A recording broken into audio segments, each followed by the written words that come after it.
In the summer of 1944, things were starting to change in World War II. The Allies, which included countries like the United Kingdom, the United States, and the Soviet Union, had been fighting against Germany and its Axis partners for years. After the successful D-Day landings in France in June 1944, the Allies were pushing the Germans back across Europe. The Germans, on the other hand, were trying to hold their ground as best as they could. One person who played a big role in what happened next was British Field Marshal Bernard Montgomery.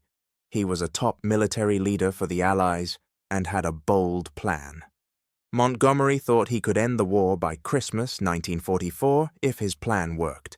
He came up with Operation Market Garden, an ambitious plan involving both air and ground forces. The idea was to leap over the German defenses using paratroopers, capture key bridges in the Netherlands, and clear a path for ground troops. This would allow the Allies to enter Germany from the north and cut off their main forces. The operation was divided into two parts. Market was the airborne part. Paratroopers were meant to land by parachute behind enemy lines and take control of the bridges.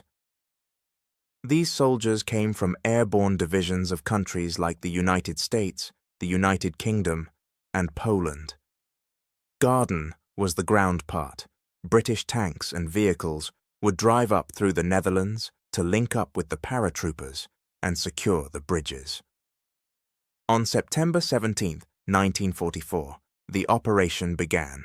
Thousands of paratroopers jumped out of planes and gliders and landed in the Netherlands, aiming to capture several crucial bridges over a series of rivers and canals. If you think about how phones or radios worked back then, it was tricky. They used simple radio sets, and messages often had to be passed by runners. Timing had to be perfect because the ground forces needed to reach the paratroopers before the Germans could respond in full force. There were plenty of challenges from the start. The weather was often poor, making it hard for planes to drop paratroopers accurately. When soldiers landed, they faced strong German defenses, including tanks and troops who were quicker to react than expected. Radio communication was unreliable in key moments, making coordination difficult. Bridges that were supposed to be captured quickly turned out to be heavily defended. In the end, not all went as planned. One major goal was to capture the bridge at Arnhem. The British paratroopers who landed there faced fierce German resistance and, after days of hard fighting, could not hold the bridge. As a result, the ground forces could not hook up with them in time. The operation did not achieve its main goals, and after 9 days of fighting, the Allies had to retreat. Even though Operation Market Garden did not end the war quickly, it taught valuable lessons. It showed how important detailed planning and good communication were. It also highlighted the bravery of the soldiers who took part. These events helped shape future military strategies. Today, Operation Market Garden matters because it shows how complex and unpredictable military operations can be. It also reminds us of the courage and determination required from those who serve in wartime. Understanding these events helps us appreciate the challenges faced during World War II and the efforts made towards achieving peace. In 1944, the Allies were making big moves to push back against the German forces in Europe during World War II. They needed a plan to end the war faster, and they came up with Operation Market Garden.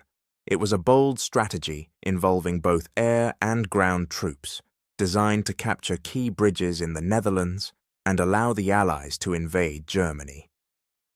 The idea came from a British general named Bernard Montgomery. He was a big name in the war and wanted a quick victory. His plan was to capture several bridges, all the way from the city of Eindhoven to Arnhem. By doing this, the Allies would create a clear path straight into Germany. If it worked, it could mean a quicker end to the war. There were also other important people involved. General Dwight D. Eisenhower was the Supreme Allied Commander.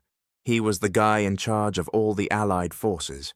The United States troops were led by General Maxwell Taylor, and the British 1st Airborne Division was commanded by Major General Roy Urquhart. The operation was divided into two parts. The market was the airborne part. Paratroopers were supposed to jump behind enemy lines and secure the bridges. These paratroopers were from the United States, the United Kingdom, and Poland. They had to land, fight, and hold the bridges until the ground troops arrived. The garden part was for the ground troops to move on from those bridges and go deeper into German territory. The first drop of paratroopers happened on September 17, 1944. It was one of the largest airborne operations ever. Thousands of soldiers parachuted from planes and gliders, which were basically aircraft that did not have engines. They landed near the cities of Eindhoven, Nijmegen, and Arnhem. Once on the ground, they faced stiff resistance from the Germans. The plan sounded simple, but things got complicated quickly. The airborne troops encountered more German soldiers than expected. Communication was a serious issue. Many radios and equipment did not work properly, making it hard for different teams to communicate. Bad weather also affected the operation, delaying the ground troops' progress. One of the key problems was at Arnhem, where the British paratroopers faced a tough fight. They were supposed to hold the bridge there, but the German troops were stronger than anticipated. Supplies were scarce, and reinforcements were delayed. This led to heavy losses for the British forces. Despite brave efforts, Operation Market Garden did not go as planned. The Allies did manage to liberate some parts of the Netherlands, but they could not secure all of the targeted bridges. The bridge at Arnhem could not be held, and the Allies had to retreat. In the end, the operation fell short of its goals. Why should we care about this today? Well, Operation Market Garden shows how even the best-laid plans can face unexpected challenges. It reminds us of the bravery and resilience of those who fight in wars.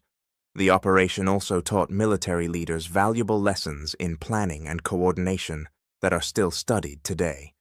Even though it did not succeed as intended, it played a part in the bigger picture of ending World War II. The operation also highlighted the importance of flexibility and adaptability, lessons that are valuable beyond just military contexts. In September 1944, the Allies were pushing the German army out of Western Europe. They made progress after the success of the D-Day landings a few months earlier. Now they wanted a quicker end to World War II. The plan? A bold move called Operation Market Garden. The goal was to open a path into Germany by capturing key bridges in the Netherlands. It sounded simple, but was anything but. The operation had two parts, Market and Garden. Today we'll focus on Market, the airborne assault. General Bernard Montgomery from the United Kingdom was one of the main figures behind this operation. He planned it with the help of General Dwight Eisenhower from the United States, who was overseeing the overall Allied strategy in Europe. Lieutenant General Louis Brereton commanded the airborne troops, which included American, British, and Polish paratroopers. The operation kicked off on September 17, 1944. Thousands of troops were dropped from planes and gliders deep behind enemy lines. Picture this, over 34,000 soldiers suddenly descending from the sky. It was one of the largest airborne operations ever. The main objective was to capture and hold important bridges at places like Eindhoven, Nijmegen, and Arnhem. If they did, tanks and other vehicles could race north into Germany. Now imagine jumping out of an airplane. It was not easy. The soldiers carried heavy gear, including weapons and supplies. They landed using parachutes, which sounds straightforward, but was actually very tricky.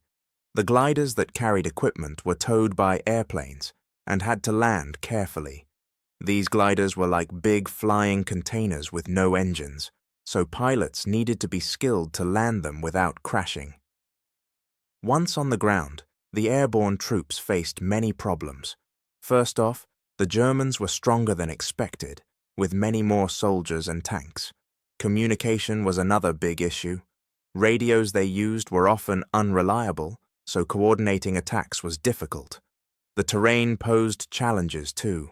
The Netherlands had lots of rivers and canals, making movement slow and tough. Despite these hurdles, the soldiers showed incredible bravery. At Arnhem, for example, British paratroopers fought fiercely but were eventually overwhelmed. They held out as long as they could, but had to retreat after several days. In the end, Operation Market Garden did not achieve its main objective. The Allies captured some bridges, but the key bridge at Arnhem remained under German control. The operation stretched on for 9 days and cost many lives. So, why does this matter today? Operation Market Garden taught important lessons about planning and execution in warfare. It showed how surprise and speed can work, but also how crucial it is to have reliable intelligence and communication. Although it did not shorten the war, like the Allies had hoped, it nevertheless demonstrated their willingness to take risks to end the conflict sooner. Understanding these events helps us appreciate the complexities of military strategy and the bravery of those who fought in World War II. Overall, the operation was a reminder that even the best-laid plans can go wrong, especially in the chaos of war. Yet it is also a story of courage and the relentless pursuit of victory against all odds. In 1944, things were looking up for the Allies in World War II. They had landed in Normandy, broken through the German lines, and were pushing east. But the road to defeating Germany was still long. Leaders from the United States and the United Kingdom came up with Operation Market Garden, a plan to speed things up. The goal was to outflank German defenses by capturing key bridges in the Netherlands. It was a bold and risky move. Several important people made this operation happen. British Field Marshal Bernard Montgomery, who was known for his careful planning, came up with the idea. He believed that capturing these bridges would allow the Allies to bypass heavy German defenses and move straight into Germany. General Dwight D. Eisenhower, the Supreme Allied Commander, gave the plan the green light. On the ground, commanders like British Lieutenant General Brian Horrocks and American Major General Maxwell Taylor were crucial in leading the troops. The plan was split into 2 parts. The market part was about using airborne troops to capture the bridges. Paratroopers from the United States, United Kingdom, and Poland would jump from planes and land near their targets. The garden part involved ground troops pushing up from the south to meet those paratroopers. The bridges they needed to capture were in cities like Eindhoven, Nijmegen, and Arnhem. On September 17, 1944, things got underway. Thousands of paratroopers jumped out of planes, descending from the sky. The paratroopers carried weapons, gear, and radios. Once on the ground, they had to quickly secure the bridges. The ground troops moved in tanks and trucks, heading towards the airborne forces as fast as possible. But things didn't go as planned. The paratroopers ran into problems straight away. At Arnhem, the British paratroopers, under Major General Roy Urquhart, faced strong German defenses. Communication issues made it hard to coordinate between the forces on the ground and in the air. The weather also played a part, delaying reinforcements and supplies. German troops were more prepared than expected. They had tanks and artillery, which was bad news for the lightly armed paratroopers. The ground forces faced their own challenges. The roads were narrow, and German forces slowed the advance with artillery and ambushes. The main highway got blocked, delaying reinforcements. These problems meant the paratroopers at Arnhem were cut off. Despite their efforts, they could not hold the bridge. The operation needed all the bridges to succeed, and with one missing, things unraveled. After 9 days of fighting, the Allies had to pull back from Arnhem. They managed to capture some bridges, but not the critical ones. Operation Market Garden didn't meet its goals. It cost many lives, and the Allies did not get the quick route into Germany they hoped for. But it still showed their determination to win the war. The operation also taught military planners about the challenges of airborne assaults and coordination. Today we care about Market Garden because it highlights the bravery and challenges faced by soldiers in World War II. It reminds us how important planning and coordination are even in well-executed operations. Despite its outcome, Market Garden was part of the larger effort that eventually defeated Nazi Germany. Understanding these battles helps us appreciate the complex and incredible stories of those who shaped history during the war. In 1944, World War II was at a critical point. The Allies were determined to win against Germany. They had already landed in France during the D-Day invasion and were pushing the Germans back, but they wanted to end the war quickly. This is where Operation Market Garden comes in. Montgomery, a top British general, came up with a plan. He wanted to capture several key bridges in the Netherlands. By doing this, the Allies could rush into Germany's industrial areas. It was ambitious but risky. The operation was called Market Garden. Market was the part where thousands of paratroopers would be dropped behind enemy lines to capture the bridges. Garden was the ground attack to meet them. There were key players involved. General Montgomery was in charge of the operation. General Urquhart led the paratroopers headed for the toughest target, the bridge at Arnhem. On September 17, 1944, the operation began. Thousands of planes flew over the Netherlands, dropping paratroopers. These troops quickly secured some of the bridges, but the most important one, in a town called Arnhem, became a big problem. Only a small force of British and Polish paratroopers made it there, led by John Frost. Holding a bridge is harder than it sounds. Frost and his men had to defend against a much larger German force. They had to do this without much heavy equipment. Their heaviest weapons were really just light, about the size of the small guns you might see in an action movie. They did not have enough food or ammo and had to fight without sleep. Meanwhile, the ground troops trying to meet them faced delays because the roads were narrow, muddy, and full of German defenses. Things started to go wrong fast. Poor weather made it hard for planes to drop supplies. The walkie-talkies used by the troops were not reliable at long distances, and nobody expected the Germans to have tanks nearby. These tanks were well armored and had big guns, much stronger than what the paratroopers could fight against. For 9 tough days, Frost's men held out, but they were eventually overwhelmed. The Allies failed to take the bridge at Arnhem.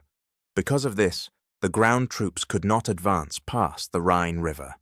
The operation slowed down the Allies instead of giving them a clear path to victory. The result was a setback for the Allies. Instead of a quick advance into Germany, the fighting dragged on into the cold winter months. Operation Market Garden showed the danger of being too bold in planning without enough support and information. Why do we care about a bridge in Arnhem today? This operation is an example of the challenges in military planning. It reminds us that technology and bravery are not always enough. Sometimes, the best-laid plans have flaws. Learning from the past helps us understand the importance of preparation and flexibility in tough situations. Through this, we remember the courage of those who fought and the complexity of war. In September 1944, World War II was still raging, but the Allies felt hopeful. After the success of D-Day in June, they began pushing the German army back across Western Europe. The plan, called Operation Market Garden, aimed to end the war by Christmas. It was ambitious and risky. The goal was to capture a series of bridges in the Netherlands and make a clear path into Germany. Nijmegen was one of these crucial bridges. The Allies needed it to move troops and supplies quickly. The mission had two parts. Air troops would capture the bridges, and ground forces would support them. The operation involved many soldiers from the United States, United Kingdom, and other allied countries. Key players included General Bernard Montgomery of the British Army, who planned the operation. On the ground, we had Lieutenant General Louis Brereton leading the United States Airborne Forces. There was also Major General Gavin, commanding the 82nd Airborne Division. These leaders believed a quick strike could break German defenses and bring the war closer to an end. On September 17, 1944, things kicked off. Aircraft filled the skies as thousands of paratroopers jumped over the Netherlands. They aimed to secure bridges and key locations before German troops could react. Meanwhile, tanks and infantry moved in on the ground. In Nijmegen, the 82nd Airborne Division landed, ready to take control of the city and its vital bridge. But the Germans were no pushovers. They had forces digging in and ready to resist. They also had a surprise for the Allies, the division of powerful German panzer tanks nearby. This made the battle far tougher than expected. Fighting in Nijmegen was brutal. The Allies faced a rain of fire from German machine guns and artillery. Clearing the city wasn't easy.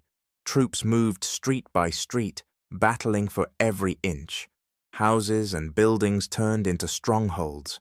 The central bridge was heavily defended. Taking it seemed almost impossible. One major challenge was communication. Radios in 1944 were big and clunky, making it difficult for troops to keep in contact. This made coordinating attacks tricky and sometimes even dangerous. Supplies were another issue. Parachutes helped bring in food, ammunition, and medical supplies, but the Germans often captured these drops. But the Allies pressed on. On September 20th, the Allies carried out a daring river crossing. United States troops used small boats to cross the Waal River in broad daylight, under heavy enemy fire. This bold move caught the Germans off guard and helped secure the bridge at Nijmegen finally. Despite gaining control of Nijmegen's bridge, the bigger operation faced setbacks. The Allies didn't manage to hold enough of the bridges further north. Operation Market Garden fell short of its goal to quickly end the war. It did show the courage and determination of troops who refused to give up even when odds were stacked against them. The battle for Nijmegen showed that even well-planned operations could face unexpected problems. It taught the importance of flexibility and rapid response in military actions. Today, we remember these events to learn about strategy, bravery, and the realities of warfare. While the operation didn't end the war in 1944, it highlighted the role of innovation and determination in overcoming challenges. In 1944, World War II was in full swing, and the Allies were pushing hard to defeat Nazi Germany. The Allies, which included countries like the United States and the United Kingdom, had made some big gains after the D-Day landings in June. By September that year, they wanted to keep that momentum going and win the war faster. This led to a plan called Operation Market Garden. You might be wondering what the plan was all about. Well, it was a bold attempt by the Allies to enter Germany from the north. The idea was to capture several key bridges in the Netherlands. If they could do this, they'd create a clear path right into the heart of Germany. The main brains behind this plan were British Field Marshal Bernard Montgomery and American General Dwight Eisenhower. Their goal was simple but tough: to end the war by Christmas. Here's how everything was supposed to work. Operation Market Garden was split into two parts.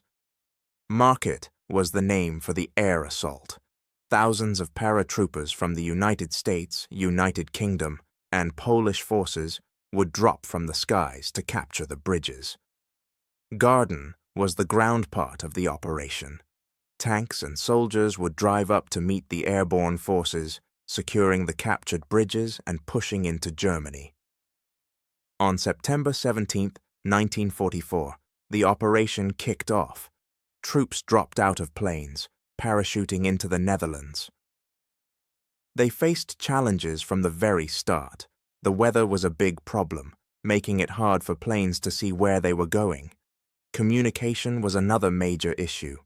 In an era before modern technology, faulty radios hampered their ability to share and receive vital information. They also faced tough German defenses, much stronger than expected. The paratroopers fought hard, but holding the bridges turned out to be really difficult. In the city of Arnhem, British forces, known as the Red Devils, put up a heroic fight. They held out for days against fierce German attacks, but were eventually overwhelmed. The ground forces, meanwhile, were delayed. Traffic jams and blocked roads slowed them down, and they couldn't reach the airborne troops in time.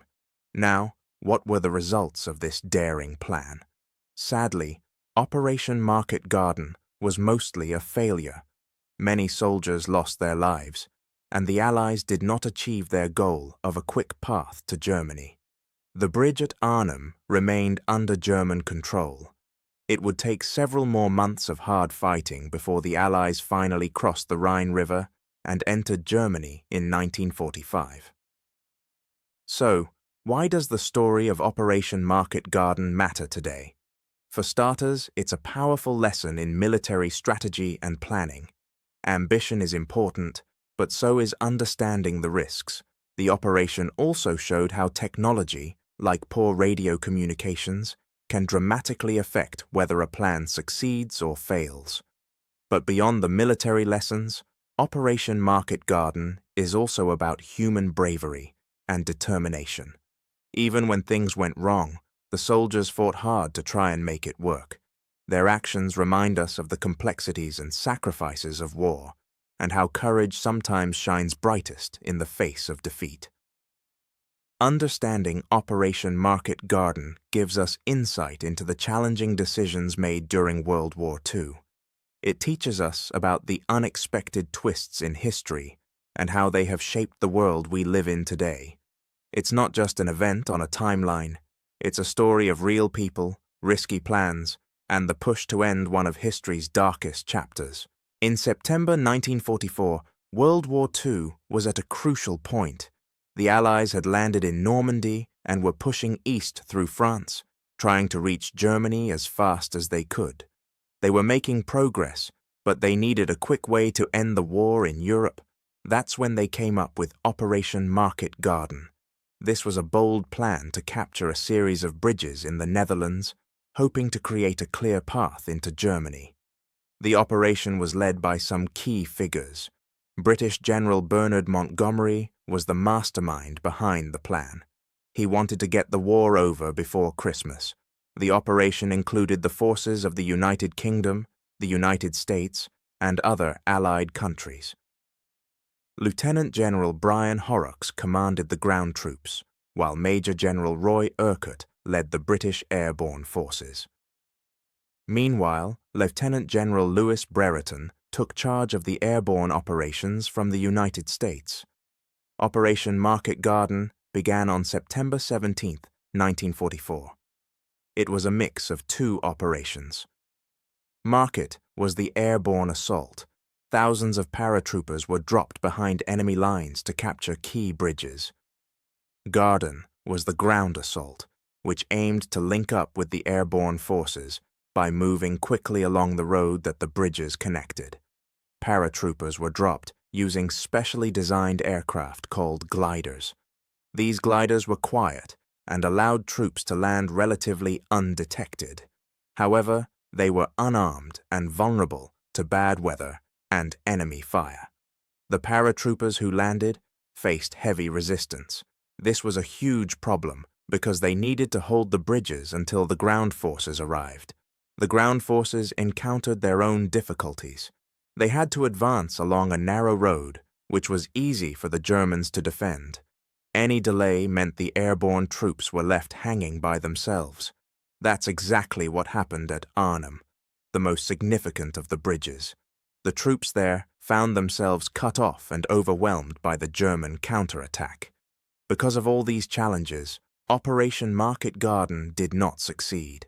The Allies failed to secure all the bridges. The operation ended on September 25, 1944, after 9 days of intense fighting. There were many casualties, and it was a severe setback for the Allies. The war wouldn't be over by Christmas, after all. So why should we care about Operation Market Garden today? First, it was one of the largest airborne operations in history and showed how ambitious military strategies could sometimes go wrong. The operation taught military planners valuable lessons about coordination, planning, and reconnaissance. It highlighted the importance of good communication and the risks of underestimating the enemy. In a way, it helped the Allies plan better in the final months of the war. Plus, Operation Market Garden is a big part of the local history in the Netherlands. Many people remember the efforts of the soldiers who sacrificed so much. It serves as a reminder of the chaos and bravery that marked World War II. Understanding it helps us appreciate the complex nature of war and the courage of those who were part of it. In the end, Operation Market Garden may not have achieved what it set out to do, but the lessons learned have had a lasting impact on military history. By revisiting these stories, we get a clearer picture of the past and a better understanding of how it shapes the present and future.